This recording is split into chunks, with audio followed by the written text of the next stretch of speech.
If your life isn't moving up, chances are you're not lacking intelligence. You're just maintaining habits that quietly make you weaker. Habits that look normal, even productive. Sometimes they even look smart. But slowly, they dull your thinking, drain your focus, and keep your life stuck in place. And the most dangerous part? You do them every single day without realizing it. This isn't a motivational video. I'm not here to pump you up or make you feel smart for consuming deep content. This is about one thing only: exposing the small habits that are slowly making you mentally weaker, not because of your IQ, but because of your lifestyle. I'm going to break down 7 habits that make you feel busy but keep you stuck. And listen carefully. Habit number 3 is the one people praise the most. It looks productive, it feels impressive, but it quietly destroys your potential faster than anything else. If you've ever thought, why doesn't my life match the effort I'm putting in? This won't be a comforting answer. It will be an honest one. And after this, you might realize something uncomfortable. Your problem isn't that you haven't learned enough. Your problem is that you've allowed the wrong habits to live in your head for too long. Let's be real for a second. If lately your mind feels full, but your life feels empty, it's not because you're lazy. You're tired. Not physically tired, mentally tired. Tired of thinking, tired of saving ideas, tired of feeling like you should be further by now. You wake up already carrying weight. The weight of expectations, the weight of potential, the quiet pressure that your life doesn't match your age. You see other people moving, building, progressing. Meanwhile, you're still thinking. And you tell yourself, I'm not lazy. I read, I watch, I learn, I reflect. But every night there's a quiet voice that won't shut up. Why am I busy but not advancing? That voice slowly erodes your confidence, not all at once, little by little. You begin to question your ability. You start wondering if something's wrong with the way you think. But here's the truth. Your intelligence isn't the problem. Your intention isn't the problem. The problem is the small habits you've normalized. Habits that keep your brain busy but shallow.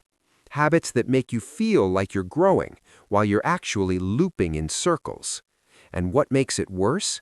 Your environment rewards it. Wow, you're so updated. You're always learning. You're different. But inside, you feel dull, distracted, not as sharp as you used to be. And you're scared this isn't just a phase, but a direction. That feeling is valid, because we live in a time where you can look intelligent without ever thinking deeply. I learned this the hard way. There was a time I felt disciplined. I read constantly, watched countless videos, collected insights about life, money, mindset, career. From the outside, I looked productive, progressive, smart, but my life didn't change. At night, when no one was watching, there was one feeling I couldn't escape: emptiness. Not because I didn't know what to do, but because I knew too much. And the more I knew, the more afraid I became to start. Because now, if I failed, it would look like stupidity. I remember one moment clearly. Laptop open, books stacked, a video playing in the background, and my hands weren't moving. That's when it hit me. I wasn't learning to change. I was learning to feel safe. Safe because as long as I was in process, I didn't have to be judged. I didn't have to risk looking foolish. I didn't have to test myself. And that's dangerous, because without realizing it, I built a new identity. Not as someone who acts, but as someone in process. It looked healthy, but underneath it was fear. Fear of failing, fear of being exposed, fear that maybe I wasn't as capable as I imagined. And that's when I understood something. Most people aren't dumb. They just develop habits that slowly make their minds dull. And those habits don't look like mistakes. They look like strengths.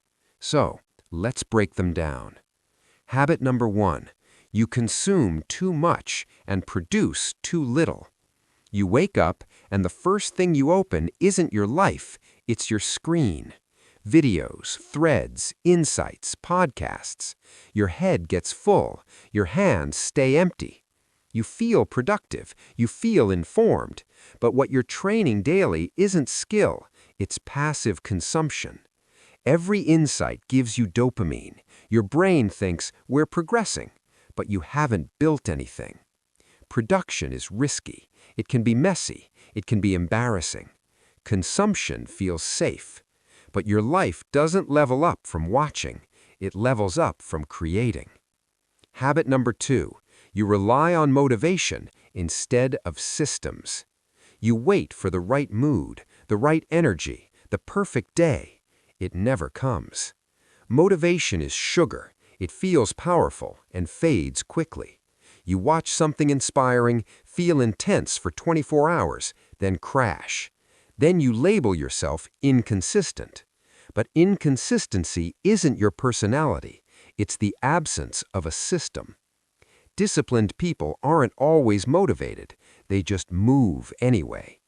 Discipline isn't a feeling. It's a decision repeated quietly when no one is watching. If you only move when you feel inspired, your mood controls your future. Habit number 3. You mistake information for intelligence. This is the one people praise. You're updated, you know trends, you can explain theories. But here's the honest question. What have you actually produced? Scrolling, watching, saving, none of that sharpens your mind. Thinking independently does. Trying does. Failing does. Intelligence doesn't grow from consumption. It grows from friction. If all you do is absorb and never express, your brain doesn't strengthen, it softens. Habit number 4. You wait for ideal conditions. I'll start when I'm more focused, when things calm down, when I feel ready. That's not preparation, that's postponement. Focus isn't a requirement for action, it's the result of action. People who move forward don't wait for clarity, they create it through motion. Habit number 5. You overthink everything. You analyze before starting. You analyze while starting. You analyze until you stop starting. You call it strategy, but often it's fear disguised as logic. Your life isn't stuck because you lack intelligence. It's stuck because you've been living inside your head too long. Habit number 6. You prioritize mood over commitment. You wait to feel like it. But every time you delay because you're not in the mood, you teach your brain something dangerous. Your emotions matter more than your word. And over time, your brain stops respecting your own commitments. And at that point, the problem isn't ignorance, it's self-betrayal. If this made your chest feel tight, that's good. It means you're still aware. You're not broken, you're not stupid. You've just repeated small wrong behaviors for too long. And here's the good news. Small habits that drag you down can be replaced by small habits that lift you up. No drama, no massive overnight change. One honest decision tonight, one small action tomorrow morning. Because life doesn't change when you understand. It changes when you stop betraying yourself. Now you know. And that's enough.